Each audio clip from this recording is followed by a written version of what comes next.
standing here right now. I was actually sitting next to a student who asked me how it felt to come back as an alum, and for me,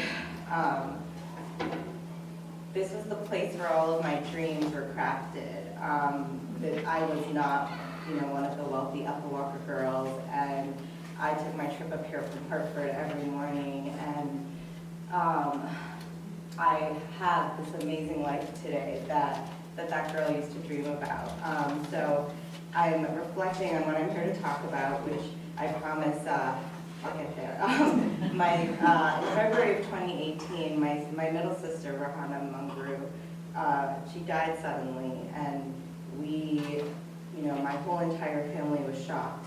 She was healthy, she was young, she was working as a CNA, and our whole lives we were, pinned against each other. I was an Upper Walker girl, I went on to college, I became a lawyer, and my sister could never get it. She could never stay in a course. She had probably attended all of the community colleges in Connecticut, and she was smart, she was driven.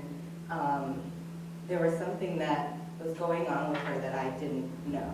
And I stand here to admit something that is so disgusting, but that hopefully can have an impact on all of you when someone tells you that they have been the victim of sexual assault, and that even though you don't know how to help them or be there for them or even how to believe them, because believing someone means that you have to do something about it. I did not know she was suffering with that.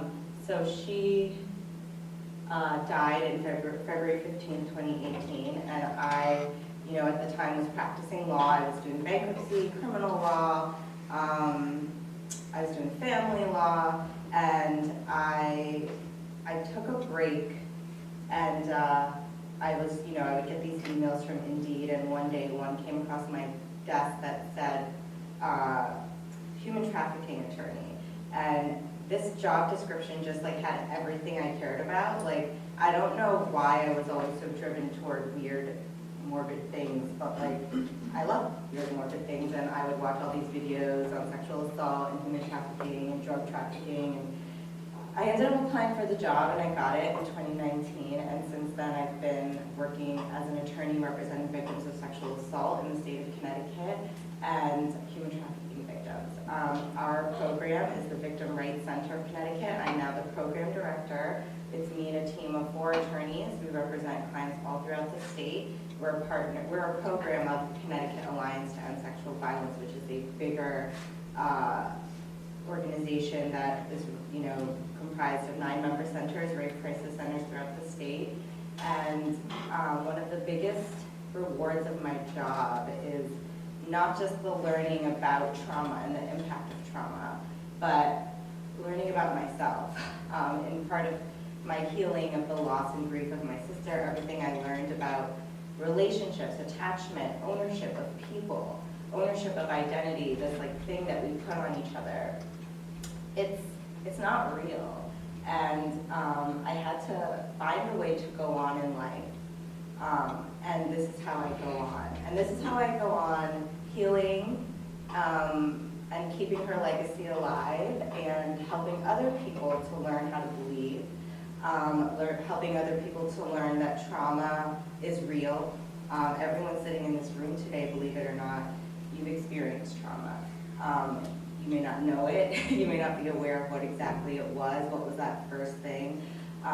Probably the first time you realized you were no longer connected to your mom by an umbilical cord might have been the first experience of trauma for all of us. But it's so, as a Walker's woman in the world today, at the only firm in Connecticut that does what we do, I do it with pride. I do it knowing that there is no pathway. We are in a movement right now where we are redefining what sexual assault is. We are the ones saying what it is, right? It is what we say it is, not what you tell us it is.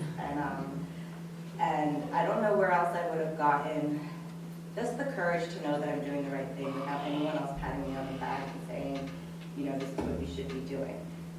In my mind, I should be a corporate lawyer somewhere downtown at Day Pitney or something like that. But I'm down in the grounds doing what us Walker's women do, and I couldn't be driven by anything expression of loss and the hard things I've had to do as a result of that, and that's what propels me forward today. So